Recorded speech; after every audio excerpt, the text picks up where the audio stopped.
Dear students, welcome back to my YouTube channel. इस video में हम 10th स्टैंडर्ड के ब्रिज कोर्स के इंग्लिश सब्जेक्ट की एक्टिविटी नंबर 15 यानी 15वें दिन की एक्टिविटी को समझेंगे और सॉल्व करेंगे। आज की जो एक्टिविटी है इसका टाइटल और उसके लर्निंग आउटकम ये है कि understanding new construction through reading. कि इस एक्टिविटी में हम सीखेंगे कि पढ़ने के ज़रिए हम कैसे न्यू कंस्ट्रक्शन को, न्यू बनावट को, जुमले की नई बनावट को कैसे समझ सकते हैं। इस एक्टिविटी में हमको अलग अलग पैसेजेस दिए गए हैं जिसमें हमको अलग अलग टाइप की एक्टिविटीज़ करनी है, जैसे कॉम्प्लेक्स सेंटेंसेस ढूंढना है, कंपाउंड सेंटेंसेस ढूंढना है, सबऑर्डिनेट मेन क्लॉजेस ढूंढना है, फाइनाइट या नॉन फाइनाइट वर्ब ढूंढना है। तो इस तरह की बहुत सारी एक्टिविटीज़ हैं जिसके ज़रिए बताया जाएगा कि जुमले के कंस्ट्रक्शन कैसे होते हैं, जुमले की बनावट कैसे होती है, जुमले कैसे बनाए जाते हैं। तो आज के लेसन की जो पहली एक्टिविटी है वो है लर्निंग एक्टिविटी, और इस एक्टिविटी में हमसे कहा जा रहा है कि read the following passage carefully and do as directed. कि नीचे दिया गया पैसेज गौर से पढ़िए, केयरफुल होकर पढ़िए और जैसे कहा जाए वैसे कीजिए। तो पैराग्राफ जो यहाँ पर दिया गया है वो 9th स्टैंडर्ड की टेक्स्ट बुक का एक lesson the fun they had से लिया गया है, और इस पैसेज में कुछ गलतियाँ थी। तो आप जब अपने मोबाइल पर या आपके पास में अगर पीडीएफ की प्रिंट आउट होंगी, यानी ब्रिज कोर्स की जो पीडीएफ है उसकी प्रिंट आउट होंगी, तो उसमें आप देखेंगे कि इसमें और इसमें कुछ डिफरेंसेस है, क्योंकि इसमें यानी जो पीडीएफ में जो पैसेज दिया गया था उसमें थोड़ी बहुत गलतियाँ थी जिसको कि मैंने करेक्ट करके यहाँ पे लिखा है। तो पैराग्राफ कुछ इस तरह है कि Margie even wrote about it that night in her diary. के इवन के यहाँ तक के मार्जी ने उसके बारे में उस रात अपनी डायरी में भी लिखा था। ऑन द पेज हेडेड 17 में 2157, उस पेज पर जिस पर के हेडिंग डाली गई थी 17 मई 2157, शी रोट उसने लिखा, today Tommy found a real book. आज टॉमी को एक बिल्कुल रियल बुक मिली। अब रियल बुक क्या हो सकती थी, तो इसमें आगे बताया जा रहा है कि it was a very old book. ये एक बहुत ही पुरानी किताब थी। यानी ये जो पैसेज है तो ये बहुत आगे के फ्यूचर में हो रहा है, तकरीबन यहाँ से 100-150 साल के बाद में होने वाला है ये जो कुछ यहाँ पे लिखा गया है। और उसका साल है 2157। उस वक्त तक ऐसे होंगे हालात के किताबें कागज़ों पर नहीं छपेंगी बल्कि सिर्फ डिजिटल बुक्स ही रहेंगी। हम मोबाइल पर या इसी तरह के जो दूसरे डिवाइसेस रहेंगे तो उसी पर अपनी किताबें पढ़ेंगे, और जो रियल यानी कागज़ों पर प्रिंट की हुई जो किताबें होंगी तो वो उस वक्त नहीं होंगी। तो उसी के बारे में एक इमेजिनरी स्टोरी है जिसमें मार्जी नाम की एक लड़की लिख रही है कि टॉमी उसके एक दोस्त को एक किताब मिल गई जो कि कागज़ पर छपी हुई थी। It was a very old book, वो के बहुत ही एक पुरानी किताब थी। Margie's grandfather once said that when he was a little boy his grandfather told him that there was a time when all stories were printed on paper. Margie के grandfather ने एक बार उससे कहा था कि जब वो छोटे बच्चे थे, यानी मार्जी के ग्रैंडफादर जब छोटे बच्चे थे तो उनके ग्रैंडफादर ने, उनके दादा ने उनसे कहा था कि एक वक्त, एक टाइम ऐसा भी था कि जब स्टोरीज़, कहानियाँ कागज़ पर प्रिंट की जाती थी, छापी जाती थी। दे टर्न द पेजेस, लोग उसमें यानी किताबों में पेजेस को टर्न किया करते थे, पलटाया करते थे। विच वर येलो एंड क्रिंकी, ऐसे पेजेस जो कि पीले और क्रिंकी या होते थे, यानी उसके ऊपर झुर्रियाँ पड़ी हुई थी, उसको मोड़ने की वजह से या पढ़ने की वजह से उसके ऊपर क्या हो जाते, शल पड़ जाते थे। And it was awfully fun to read words that stood still instead of moving the way they were suppose to on a screen, you no.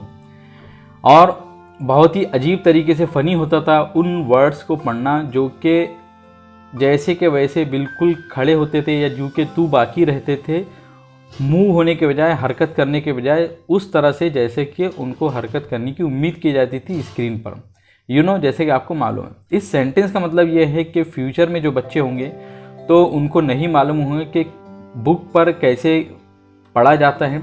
उनको ये नहीं मालूम होगा कि जो कागज़ पर प्रिंटेड बुक्स होती थी तो उस पर जो वर्ड्स होते थे तो वो जैसे कि वैसे बाकी रहते थे।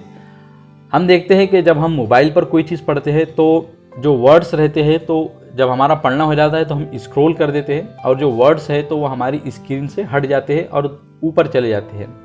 लेकिन जो प्रिंट होती है, जो बुक प्रिंटेड होती है, तो उसके ऊपर हम देखते हैं कि पेजेस एक पेज पर जब छप जाते हैं तो वहाँ से हटते नहीं हैं। तो उसी को कहा जा रहा है कि दैट स्टूड स्टिल, जो कि उसी पर जो के तू रहते थे, हरकत करने के बजाय, यानी हरकत नहीं करते थे। जैसे कि मोबाइल पर हम देखते हैं कि जब हमारा पढ़ना हो जाता है तो जो वर्ड्स होते हैं तो वो हरकत करते हैं, ऊपर से नीचे की तरफ चले जाते हैं, और हमारी जो मोबाइल की स्क्रीन है तो वो जू की तू बाकी रहती है। तो स्क्रीन जिस पर हम पढ़ रहे हैं वो जू की तू रहती है, लेकिन वर्ड्स हरकत करते हैं, वर्ड्स मूव होते हैं। लेकिन जो प्रिंटेड बुक होती है तो उसमें पेजेस पलटते हैं और जो वर्ड्स होते हैं तो वो जैसे के वैसे होते हैं। तो बच्चे इस फ़र्क को फ्यूचर में नहीं समझ पाएंगे कि ऐसे कैसे हो सकता था। And when turn back to the page before it had the same words on it had when they read it for the first time. और जब वो पेजेस को पलटते थे तो उस पर वही वर्ड्स होते थे जो कि उन्होंने उस पर पहली बार पढ़े थे। यानी जो किताबें थी, प्रिंटेड बुक थी, तो उसके ऊपर एक पेज पर जो वर्ड छप गया तो फिर उसको कितने बार भी पलटो उस पर वही वर्ड जैसे का वैसे ही दिखेंगे आपको, चाहे पहली बार पढ़ो या बाद में फिर कभी पलट कर उसी पेज पर आओ तो उस पर वही वर्ड्स लिखा हुआ रहता है। तो ये पैसेज यहाँ पर लिखा गया है। अब इसको पढ़ने के बाद हमको कुछ एक्टिविटीज़ करनी है। तो एक्टिविटी है डू एज डायरेक्टेड, और फर्स्ट क्वेश्चन है कि underline the main clause. Main clause को अंडरलाइन कीजिए। क्लॉजेस क्या होते हैं, मेन क्लॉज क्या है, सबऑर्डिनेट क्लॉज क्या है, ये सब की मैंने बहुत डिटेल वीडियोस बनाई थी। 8th स्टैंडर्ड में आप लोगों को इसके बारे में बहुत डिटेल में बताया गया था। तो आप मेरे जो 8th स्टैंडर्ड की जो मेन क्लॉज, सबऑर्डिनेट क्लॉज वाली वीडियोस है तो आप उसको देख सकते हैं। उसमें मैंने डिटेल में बहुत सारी चीज़ें बताई हैं। तो मेन क्लॉज जो इस पैसेज में आया है वो है, फर्स्ट है कि मार्जीज ग्रैंडफादर वंस सेड, और सेकंड है कि दे टर्न द पेजेस, और थर्ड है कि it was awfully funny to read words, और फोर्थ है कि it had the same words on it that it had when read it the first time. तो ये जो सेंटेंसेस है तो ये पूरे के पूरे मेन क्लॉजेज है। सेकंड क्वेश्चन है कि underline the subordinate clause. Subordinate clause को अंडरलाइन कीजिए। तो फर्स्ट सबऑर्डिनेट क्लॉज है कि that when he was a little boy his grandfather told him that there was a time when all stories were printed on paper, और second subordinate clause है कि which were yellow and crinky, third है कि that stood still instead of moving the way they were supposed to on a screen, you know, fourth है कि when turned back to the page before। तो ये जितने भी sentences है तो ये सबके सब सबऑर्डिनेट क्लॉज है।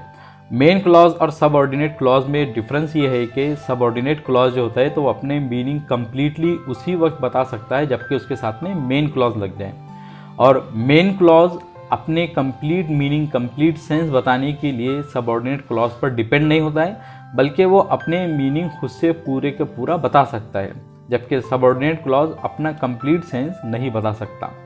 दोनों में यही डिफरेंस है। थर्ड है कि identify the sentences in simple past tense, के इस पैसेज में आए हुए जितने भी सिंपल पास्ट टेंस के सेंटेंस है तो उनको आइडेंटिफाई कीजिए, उनको पहचानिए। तो इस स्टोरी में जितने भी सेंटेंसेस लिखे गए तो वो पास्ट फॉर्म में ही लिखे गए, सिंपल पास्ट फॉर्म में भी है। तो इसीलिए इस एक्टिविटी में जितने भी वर्ब्स आए हुए तो वो सब सिंपल पास्ट टेंस में है। आप लोगों ने यहाँ पैसेजेस में देखे होंगे कि जितने भी वर्ड्स को मैंने अंडरलाइन किया है तो वो सबके सब पास्ट टेंस में है। तो इस स्टोरी के जितने भी सेंटेंसेस हैं तो सबके सब सिंपल पास्ट टेंस में है। और फोर्थ है कि अंडरलाइन द इन्फिनिटिव्स, कि इस स्टोरी में आए हुए इन्फिनिटिव्स को आपको अंडरलाइन करना है। तो यहाँ पे एक ही इन्फिनिटिव आया है जो कि टू रीड है, तो टू रीड जो है तो वो इन्फिनिटिव है। और फिफ्थ है कि आइडेंटिफाई द एक्सक्लेमेटरी सेंटेंस, के एक्सक्लेमेटरी सेंटेंसेस जो आए हुए तो उसको आइडेंटिफाई कीजिए। तो एक ही एक्सक्लेमेटरी सेंटेंस है और वो है today Tommy found a real book. और सिक्स्थ है कि आइडेंटिफाई द फाइनाइट वर्ब्स, के फाइनाइट वर्ब जितने भी आए हुए तो उसको आइडेंटिफाई कीजिए। तो इस स्टोरी में टू रीड के अलावा जितने भी वर्ड्स आए हुए, जितने भी वर्ब आए हुए हैं तो वो सबके सब फाइनाइट वर्ब हैं। और सेवंथ है कि अंडरलाइन द सिंपल सेंटेंसेस, के सिंपल सेंटेंसेस को अंडरलाइन कीजिए।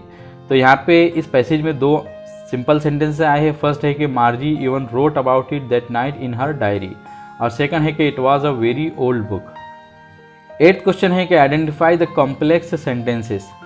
तो कॉम्प्लेक्स सेंटेंसेस है, फर्स्ट है कि she wrote today Tommy found a real book, second है कि Margie's grandfather once said that when he was a little boy his grandfather told him that there was a time when all stories were printed on paper. Third है कि they turn the pages which were yellow and crinkly and it was awfully funny to read words that stood still instead of moving the way they were supposed to on a screen, you know। और fourth है कि and then when turned back to the page before, it had the same words on it had when read it for the first time. 9th question है कि identify the compound sentences. तो इस passage में सिर्फ एक ही compound sentences आया हुआ है और सेंटेंस ये है कि they turn the pages which were yellow and crinkly and it was awfully funny to read the words that stood still instead of moving the way they were suppose to on a screen, you know. And then when turned back to the page before, it had the same words on it that it had when they read it the first time. तो इन sentence में and word के ज़रिए and conjunction के ज़रिए दो sentences को जोड़ा गया है। तो यहाँ पर बस यही एक सेंटेंस कंपाउंड सेंटेंस है। नेक्स्ट एक्टिविटी है solve activity demo. Facilitator shows a demo of the activity, कि फैसिलिटेटर्स एक एक्टिविटी का डेमो करके बताएगा। सो एक्टिविटी का जो पैसेज है वो है कि in a shop at a Palais Royal they find a string of diamonds which seem to be exactly what they were looking for, के पैलेस रॉयल में उनको डायमंड के एक स्ट्रिंग मिली, एक लड़ी मिली जो कि बिल्कुल उसी तरह दिख रही थी जैसे कि वो ढूंढ रहे थे। इट वॉज वर्थ 40,000 फ्रेंचेस, जिसकी की कीमत 40,000 फ्रेंच थी। They could have it for 36,000, लेकिन उनको वो 36,000 में मिल रहा था। So they beg the jewellers not to sell it for 3 days, तो उन्होंने ज्वेलर से विनती की, गुजारिश की कि वो उसको 3 दिन तक ना बेचे। And they made an arrangement that he would take it back for 34,000 French if the other necklace was found before the end of the February। और उन्होंने उसके साथ एक अरेंजमेंट किया कि वो उसको वापस ले लेगा 32,000 फ्रेंच में अगर उसी तरह का दूसरा नेकलेस मिल जाए फरवरी के एंड से पहले। तो इस एक्टिविटी को पढ़ने के बाद में आगे के जो क्वेश्चंस है तो उसके हमको आंसर्स देना है और उसके आंसर्स पहले से ही दिए गए हैं। तो do as directed, identify the subordinate clause. तो इस पैसेज में जो सबऑर्डिनेट क्लॉज आया है वो है which seem to be exactly what they were looking for. और सेकंड है कि identify the non finite verb. तो नॉन फाइनाइट वर्ब है टू सेल।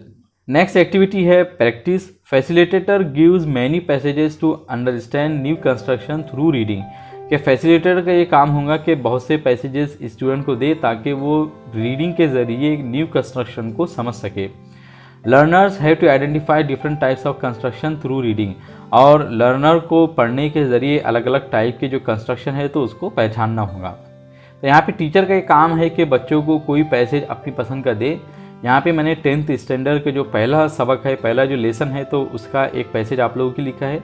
और पैसेज कुछ इस तरह है कि suddenly I heard a group of street dogs barking furiously in the distance, कि अचानक मैंने गली के कुत्तों की भौंकने की, बहुत तेज़ी से, बहुत गुस्से में भौंकने की आवाज़ को सुना थोड़ी दूरी पर। I chose to ignore the commotion thinking that the pack of dogs might have cornered a helpless pig. मैंने इस शोर को अवॉइड करने के लिए, इग्नोर करने का सोचा, या अपनी डिसीजन लिया, चूज़ किया, ये सोचते हुए कि किसी कुत्तों के झुंड ने एक बेचारे सुअर को चारों तरफ से घेर लिया होगा। इस सेंटेंस में आप देख रहे हैं कि टू इग्नोर एक नॉन फाइनाइट या इन्फिनेटिव वर्ब है। But soon the barking became louder and more aggressive and the alarmed cawing of the flock of crows added to the cacophony. लेकिन कुत्तों का भौंकना और ज़्यादा तेज़ हो गया, और ज़्यादा शोर वाला हो गया, और ज़्यादा एग्रेसिव हो गया, और चौकन्ना कौवों के झुंड ने उसके जो आवाज़ थी, उसके जो शोर था, तो इस कोकोफोनी में, इस और शोर में उनकी आवाज़ और ज़्यादा बढ़ गई।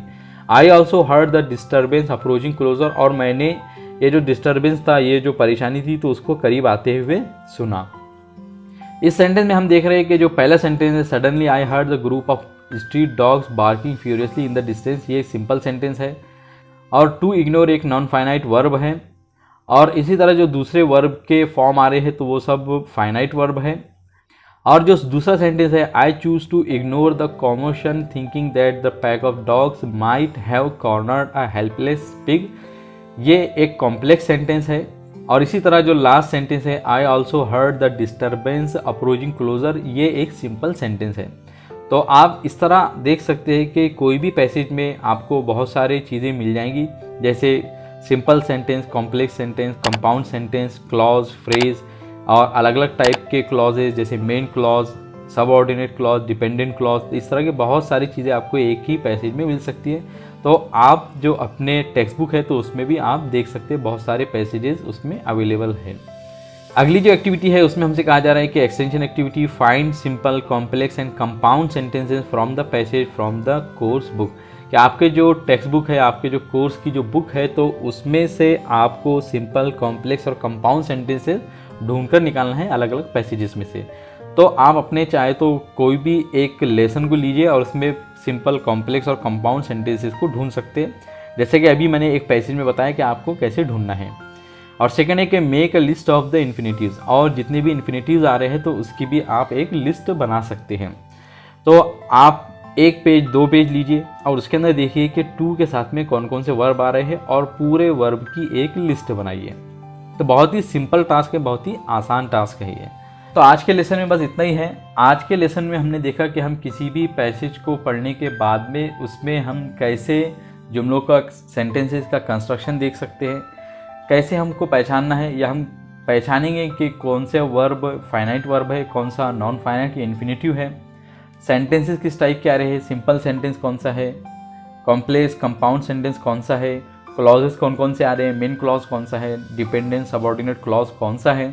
तो इस तरह के आपको बहुत सारी चीज़ें एक ही पैसेज, एक ही पैराग्राफ में मिल सकती है।